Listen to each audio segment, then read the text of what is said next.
পিরোজপুরের স্বরূপকাঠি একটি গ্রাম যার নাম ছিল বিন্না, কিন্তু এখন এই গ্রামটিকে সবাই চেনে ব্যাট গ্রাম হিসেবে। এরকম খালের পাশ ঘেঁষেই এ ধরনের ব্যাট কারখানা গড়ে উঠেছে শত শত, যা হয়েছে হাজার মানুষের কর্মসংস্থান।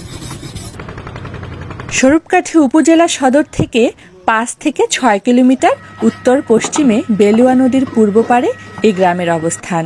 ক্রিকেট ব্যাট তৈরি ও বিক্রি করে বিন্না গ্রামের শতাধিক পরিবার জীবিকা নির্বাহ করে। প্রায় 20 বছর ধরে ব্যাট তৈরি হচ্ছে এখানকার ছায়া ঘেরা বাড়ির ঘরোয়া কারখানায়। বিন্না গ্রামের মানুষের এই সফলতায় পাশের গ্রামগুলো যেমন উড়িবুনিয়া, গগন, জিলবাড়ি, চামিসহ বিভিন্ন গ্রামে গড়ে উঠেছে প্রায় 400-এরও বেশি ব্যাট কারখানা। এখানের ব্যাট মানসম্মত ও কিছুটা সস্তা হওয়ায় দেশ জুড়ে রয়েছে এর ব্যাপক চাহিদা। দেশের বিভিন্ন স্থান থেকে পাইকাররা এসে এখান থেকে ব্যাট কিনে নেন প্রয়োজন মতো। এই যে মেশিনটা আমরা দেখতে পাচ্ছি, এটা দিয়ে আসলে কি করেন? এটা দিয়ে আমার এই ব্যাটটা সাইজ করা হয়, কাটটা করা হয়, এই পাশটাকে কেটে সাইজ করেন, তাই না? এদিকে দেখতে পাচ্ছি এখানে আরো একটা মেশিন, তাই না? হ্যাঁ। এটা দিয়ে কি করেন? এটা দিয়ে আমার কারেন্ট যে সময় চলে যায়, মনে করেন বিদ্যুৎ চলে যায়, ঠিক আছে, সেই সময় ডিজেল চালানো হয়, ডিজেলে কাজ করা। তাহলে দুই ভাবে কাজ করার পদ্ধতি আছে, মানে ও কখনোই কাজ থেমে থাকে না, সারাদিনই চলতে থাকে।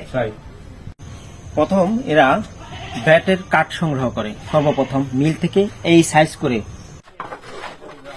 ব্যাট কারখানার মালিক মোহাম্মদ সাইফুল ইসলামের সাথে কারখানায় ঘুরতে ঘুরতে ব্যাট তৈরি সম্পর্কে অনেক কিছুই জানতে পারলাম।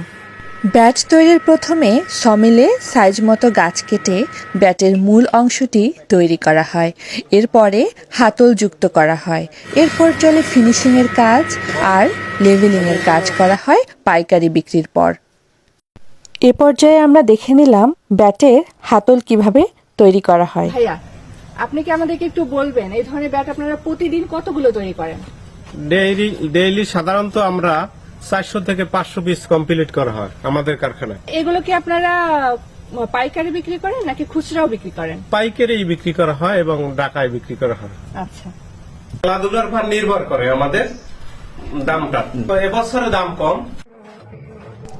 এই গ্রামে তৈরি বিভিন্ন সাইজের ব্যাটের মধ্যে সবচেয়ে ছোট 0 সাইজের ব্যাট বিক্রি হয় 30 থেকে 35 টাকায়, আর সবচেয়ে বড় সাইজের ব্যাট বিক্রি করা হয় 100 থেকে 150 টাকায়।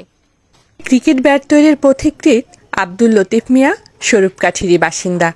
বিশ্বাস করেন প্রয়োজনীয় পৃষ্ঠপোষকতা ও প্রযুক্তি সহায়তা পেলে স্বরূপকাঠির তৈরি ক্রিকেট ব্যাট একদিন শোভা পাবে বিশ্বের নামি দামি ক্রিকেটারের হাতে। তবে আব্দুল লতিফ মিয়ার এই স্বপ্ন পূরণ না হলেও ইতিমধ্যেই তার একাধিক সহকর্মী পেয়েছেন আন্তর্জাতিক স্বীকৃতি। তার অন্যতম সহকর্মীর স্ত্রী নীলুফার 2006 সালে কানাডায় অনুষ্ঠিত ক্ষুদ্র ঋণ সম্মেলনে যোগ দেন নোবেল বিজয়ী ডক্টর মুহাম্মদ ইউনূসের প্রতিনিধি দলের সদস্য হয়ে। এই ধরনের ছোট ছোট ব্যাট কারখানা এখানে গড়ে উঠেছে শত শত, যেখানে ছোট দেশ থেকে শুরু করে বড়দের ব্যাট তৈরি করা হয়, যা সারা বাংলাদেশের মানুষের মধ্যে ছড়িয়ে দেওয়া হয়।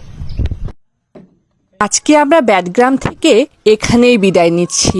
দেখা হবে পরের ভিডিওতে।